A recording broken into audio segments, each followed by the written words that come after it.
Me and myself and my boyfriend have been together long, 5 months-ish, but I was single for 3 years before, and I really love him. We pay attention to each other and everything, and we get excited about is equally exciting to the other. We encourage each other, and I've never felt more safe and secure with someone. There's just not an ounce of hatred in his body. He is super soft and kind. My boyfriend identifies himself as queer. Oh, he wouldn't be my boyfriend, but whatever. He is bi and goes by he, they. Ugh. We both feel similar with our sexuality, where we are attracted to the person, not the gender, and both don't feel physical attraction unless we feel connected to the person.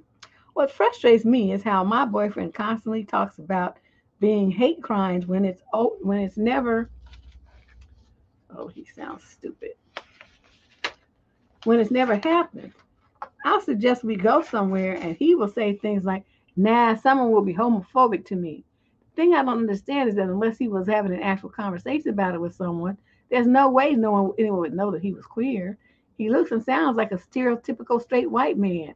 Then, especially when we're together as we are a straight couple. I get frustrated and think it's because, like, I live in a world with normalized sexism. I can't just pretend I'm not a woman and avoid sexism, so I carry on my life. It gets annoying when he's constantly complaining about homophobia when he's straight passing. I understand getting annoyed when someone says something homophobic, but most of it seems to be stemmed from a possibility, not reality. It's extremely draining, and I get a bit angry as I don't think he has a just reason to talk about it as much as he does. It puts a downer on situations for no reason. Like if I were to sit there and go through every account of sexism or sexual abuse that I had faced throughout my life, we would probably end up crying with no hope left. Yeah, that's the case with most women. I feel like a part of me is jealous that he's, like, I don't know, choosing to be a victim, whereas a lot of us that are discriminated against based on gender, sexuality, or race don't get the choice. And I find it frustrating that he is choosing to be. Am I unreasonable? How am I supposed to communicate to him about it when he feels like I'd be attacking a part of him if I were to bring it up? Oh, God, why are you so sensitive to his feelings? I don't really want to tell you the rude, nasty things that I would say to him, but I would blow his fucking hair back.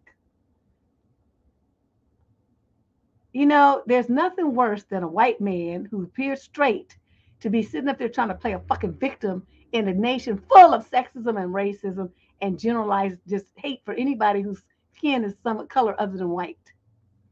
He's trying to play a victim and just so he can get some kind of victim points or some shit, like it's for social media clout or something. Girl, I don't know how you have not just cussed him up one side and down the other, stomped him and drop kicked him. There's nothing. Well, I just the thought of him just irritates the fuck out of me. There's nothing about him that's anybody's victim. He's at the top of the pecking order. All he has to do is put on the Brooks Brothers suit and some nice shoes and hold his head high and not act like he's interested in some other dudes, and then he'll be all right. He can even act like he's interested in some other dudes, and he'll probably still be all right. Because they'll just think he's gay and big no big whoop de doo. Nobody cares. I'm I really don't really know what else to tell you because you're choosing to deal with this bullshit. It's not something that I want to be bothered with because, like I said, I would have cussed him out by now several times and then be done with him.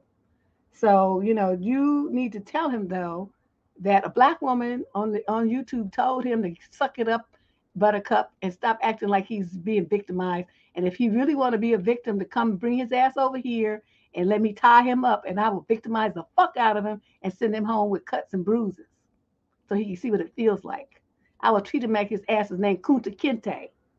Okay, then he could really go and complain, really have something to complain about. Shit.